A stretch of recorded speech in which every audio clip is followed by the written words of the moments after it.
அப்போஸ்தலர் 8. ஸ்தேவானை கொலை செய்ததற்கு சவுலும் சம்மதித்திருந்தான்.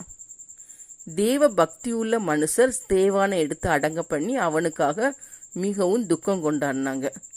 இந்த சவுல் வீடுகள் தோறும் நுழைஞ்சி புருஷரையும் ஸ்திரீகளையும் இழுத்து கொண்டு போய் காவலில் போட்டு சபையெல்லாம் பாழாக்கி கொண்டிருந்தான். அப்போ இந்த அப்போஸ்தலர்களை தவிர மற்ற எல்லாருமே யூதேயா சமாரியா தேசங்களில் சிதறப்பட்டு போனாங்க. அப்படி சிதறி போனவங்க எங்கும் சுற்றி திரிந்து சுவிசேஷ வசனத்தை பிரசங்கித்தாங்க. அப்போ பிலிப்பு என்பவன் சமாரியாவில் உள்ள ஒரு பட்டணத்துக்கு போய் அங்கே உள்ளவங்களுக்கெல்லாம் கிறிஸ்துவ குறித்து பிரசங்கிக்கிறான். பிலிப்பு செய்த அதிசயங்களை ஜனங்கள் கேள்விப்பட்டு அவனால் சொல்லப்பட்டவைகளை ஒருமனப்பட்டு கவனித்தாங்க. அநேகரிலிருந்து அசுத்த ஆவிகள்லாம் மிகுந்த சத்தத்தோட புறப்பட்டு வெளியே போச்சு. அநேக திமிர்வாதக்காரர்களும் சப்பானிகளும் குணமானாங்க. அந்த பட்டணத்தில் மிகுந்த சந்தோஷம் உண்டாயிற்று. இந்த சமாரியா பட்டணத்தில் சீமோன் என்ற ஒரு மாய வித்தைக்காரன் இருந்தான். இவன் என்ன பண்ணுறான்னா, தன்னை ஒரு பெரியவன் என்று சொல்லி அந்த சமாரியா நாட்டு மக்களை பிரமிக்க வைத்திருந்தான். அதனால் அவங்க எல்லாரும் அவனை மதித்து வந்தாங்க. அந்த பிலிப்பு இந்த சமாரியா நாட்டில் உள்ள அந்த பட்டணத்தில் தேவனுடைய ராஜ்யத்துக்கும் இயேசு கிறிஸ்துவனுடைய நாமத்துக்கு ஏற்றவைகளை குறித்து பிரசங்கித்து வந்தார். இந்த வசனத்தை கேட்ட அந்த புருஷர்களும் ஸ்திரீகளும் அந்த வார்த்தையை விசுவாசித்து ஞானஸ்நானம் பெற்றாங்க. சீமோனும் என்ன பண்ணுறான்னா, பிலிப்புவால் செய்யப்பட்ட அந்த அடையாளங்கள் பெரிய அற்புதங்களை எல்லாம் கண்டு பிரமித்து அவனும் இயேசு கிறிஸ்துவ குறித்து சொல்லப்பட்ட வசனங்களை விசுவாசித்து ஞானஸ்நானம் பெறுறான். சமாரியாவில் தெய்வ வசனத்தை எல்லாரும் ஏற்றுக்கொண்டாங்க, ஞானஸ்நானம் பெற்றுக்கொண்டாங்கிறத எருசலேமில் உள்ள அப்போஸ்தலர்கள் கேள்விப்பட்டு பேதுருவையும் யோவானையும் சமாரியாவுக்கு அனுப்பி வைக்காங்க. இவங்க 2 பேரும் இங்கே இவங்க எல்லாரும் ஞானஸ்நானம் பெற்றிருக்காங்க, ஆனால் பரிசுத்த ஆவியை பெறலை அப்படிங்கிறத பார்த்துட்டு என்ன பண்ணுறாங்கன்னா, அவங்களுக்காக ஜெபிக்கிறாங்க. ஜெபித்து அவங்களாம் பரிசுத்த ஆவியை பெறும்படி அவங்க மேலே கைகளை வைக்காங்க. கைகளை வச்சோன்னா அவங்க எல்லாரும் பரிசுத்த ஆவியை பெற்றுக்கொண்டாங்க. இதை பார்த்துட்டு இருந்த இந்த சீமோன் என்ன பண்ணுவான்னா, பணத்தை அவங்க கொடுத்து, நானும் யாருக்கு மேலாம் கை வைக்கிறேனோ அவங்களுக்கெல்லாம் பரிசுத்த ஆவி வரணும், அந்த வரத்தை நீங்கள் எனக்கு தாங்க அப்படின்னு சொல்லிட்டு பணத்தை கொண்டு வரான். அப்போது இதை பார்த்துருந்த பேதுரு சீமோனை பார்த்து சொல்லுவார், தேவனுடைய வரத்தை பணத்தினாலே சம்பாதித்து கொள்ளலான்னு நீ நினைத்தபடியால் உன் பணம் உன்னோட கூட நாசமாய் போக கிடவது. உன் இருதயம் தேவனுக்கு முன்பாக செம்மையாக இராதபடியால் இந்த விஷயத்திலே உனக்கு பங்கும் இல்லை பாகமும் இல்லை. ஆகையால் நீ உன் துர்க்குணத்தை விட்டு மனம் திரும்பி தேவனை நோக்கி வேண்டிக்கொள். ஒருவேளை உன் இருதயத்தின் எண்ணம் உனக்கு மன்னிக்கப்படலாம். நீ கசப்பான பிச்சிலும் பாவ கட்டிலும் அகப்பட்டிருக்கிறதாக காண்கிறேன்னு சொல்லிட்டு பேதுரு சொல்கிறாரு. இதை கேட்ட சீமோன் சொல்லுவான், நீங்கள் சொன்ன இந்த காரியத்தில் ஒன்றும் கூட எனக்கு நேரிடாதபடி நீங்கள் கர்த்தரை வேண்டிக் கொள்ளுங்கன்னு சொல்லி சொல்கிறான். அதுக்கப்புறம் இவங்க எல்லாரும் எங்கே போகிறாங்கன்னா, எருசலேமுக்கு திரும்பி போகிறாங்க. அதுக்கப்புறம் கர்த்தருடைய தூதன் பிலிப்புட்ட சொல்லுவார், நீ எழுந்து எருசலேமிலிருந்து தெற்கு முகமாக காசா பட்டணத்துக்கு போகிற வனாந்தர மார்க்கமாக போ அப்படின்னு சொல்லிட்டு சொல்லுவார். உடனே பிலிப்பும் எழும்பி எருசலேமிலேருந்து கிளம்பி அந்த வனாந்தரத்துக்கு காசா பட்டணத்துக்கு போகிற வழியாக வனாந்தரத்துக்கு போகிறாரு.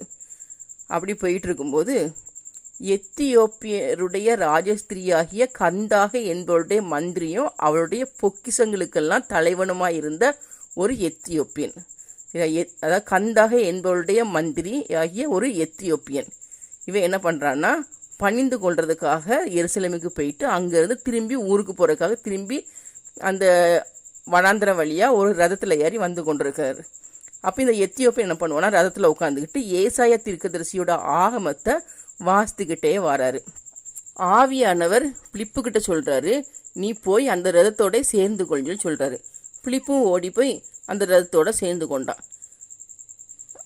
இந்த எத்தியோப்பியன் என்ன பண்ணுறாருன்னா, ஏசாயா தீர்க்கதரிசி இதை வாசித்துக்கிட்டே இருக்கிறார். அப்போ பிலிப்பு சொல்கிறாரு எத்தியோப்பியனை பார்த்து, நீங்கள் வாசிக்கிறதோட அர்த்தம் உங்களுக்கு தெரியுமா அப்படின்னு சொல்லி கேட்குறாரு. உடனே எத்தியோப்பியன் சொல்கிறான் பிலிப்புக்கிட்ட, இதோட அர்த்தத்தை எனக்கு யாராவது சொல்லி தந்தால் தான் எனக்கு தெரியும், ஒருத்தர் எனக்கு சொல்லி தரலன்னா எனக்கு எப்படி தெரியும் அப்படின்னு சொல்லிட்டு நீங்கள் என்னோட ரதத்தில் ஏறி உட்காந்துக்கிடுங்கன்னு சொல்லிட்டு பிலிப்புவை கூப்பிட்றாரு. உடனே பிலிப்பு போய் ரதத்தில் ஏறி உட்காந்துக்கிறாரு. இந்த எத்தியோப்பியன் என்னது வாசித்துட்டு இருந்தாருன்னா, ஏசாயா ஆகமத்தில் எழுதப்பட்ட வார்த்தை. அது என்ன வார்த்தைனா, அவர் ஒரு ஆட்டை போல அடிக்கப்படுகிறதுக்கு கொண்டு போகப்பட்டார், மயிர் கத்திக்கிறவனுக்கு முன்பாக சத்தமிடாதிருக்கிற ஆட்டுக்குட்டியை போல அவர் தமது வாயை திறவாதிருந்தார். அவர் தம்மை தாழ்த்தின போது அவருடைய நியாயம் எடுத்து போடப்பட்டது, அவருடைய ஜீவன் பூமியிலிருந்து எடுபட்டு போயிற்று, அவருடைய வம்சத்தை யாராலே சொல்லி முடியும். இதுதான் அந்த வசனம். இதுதான் எத்தியோப்பியன் வாசிட்டு இருந்தாரு. அவ மந்திரி கேட்குறாரு, அந்த எத்தியோப்பியன் பிலிப்புவை பார்த்து கேட்குறாரு, தீர்க்கதரிசி இந்த ஏசாயா தீர்க்கதரிசி யாரை குறித்து சொல்றாரு? தம்மை குறித்து சொல்றாரா, இல்லைன்னா வேற ஒருத்தரை குறித்து சொல்றாரா? அதை எனக்கு சொல்லுங்கன்னு சொல்லிட்டு இந்த மந்திரி பிலிப்பு கிட்ட கேட்குறாரு. பிலிப்பு பேச தொடங்கி இந்த வார்த்தை இயேசு கிறிஸ்துவ குறித்த சொல்லப்பட்டது அப்படின்னு சொல்லிட்டு நடந்த சம்பவங்கள் எல்லாம், ஏசப்பா குறித்து, ஏசப்பா குறித்த பாடு, மரணம், அவரோட உயிர்த்தெழுதல் எல்லாத்தையும் பிரசங்கிக்கிறாரு. பிலிப்பு எத்தியோப்பியன்ட்ட பிரசங்கிக்கிறார். அப்படி போயிட்டே இருக்கிற வழியில் தண்ணி உள்ள ஒரு இடத்துக்கு வராங்க. அப்போது இந்த மந்திரி பிலிப்பு கிட்ட கேட்குறாரு, இங்கே தண்ணி இருக்குது, நான் ஞானஸ்நானம் பெறதுக்கு தடை ஏதாவது இருக்கான்னு சொல்லி கேட்குறாரு. அப்போ பிலிப்பு சொல்கிறாரு, நீங்கள் முழு மனதோடு ஏசப்பாவை விசுவாசிக்கிறீங்களா? அப்படி விசுவாசித்தீங்கன்னா தடை இல்லை அப்படின்னு சொல்லி சொன்னோன்னே அந்த மந்திரி சொல்லுவார், நான் இயேசு கிறிஸ்துவ தேவனுடைய குமாரன் என்று விசுவாசிக்கிறேன் அப்படின்னு சொன்னோன்னே ரதத்தை நிப்பாட்டிட்டு 2 பேரும் கீழே இறங்குறாங்க. இறங்கி 2 பேரும் எங்கே போகிறாங்க? தண்ணிக்குள்ளே போகிறாங்க. பிலிப்பு அந்த மந்திரிக்கு ஞானஸ்நானம் கொடுக்குறாரு. அதுக்கப்புறம் 2 பேரும் தண்ணியிலேருந்து அப்படி கரை ஏறி வராங்க. கரை ஏறி வரும்பொழுது கர்த்தருடைய ஆவியானவர் பிலிப்புவை எடுத்துக்கொண்டு போயிட்டார். பிலிப்பு மறைந்து போயிட்டார். அதுக்கப்புறம் மந்திரி என்ன பண்ணுறாரு? பிலிப்போ காணாமல் மந்திரி சந்தோஷத்தோட தன் வழியாக போயிட்டார். பிலிப்பு அதுக்கப்புறம் அங்கேருந்து எங்கே காணப்பட்டாருன்னா, கர்த்தருடைய தூதன் பிலிப்புவை ஆசோத் அப்படிங்கிற இடத்துல கொண்டு விட்டுட்டாரு. பிலிப்பு ஆசோத்தில் காணப்பட்டு ஆசோத்தில் இருந்து செசரியாவுக்கு பிரயாணம் பண்ணி போகிறாரு. அப்படி செசரியாவுக்கு போகிற வழியில் எங்கெங்கெல்லாம் பட்டணம் வருதோ எல்லா பட்டணத்துலேயும் சுவிசேஷத்தை பிரசங்கித்து கொண்டே போனாராம்.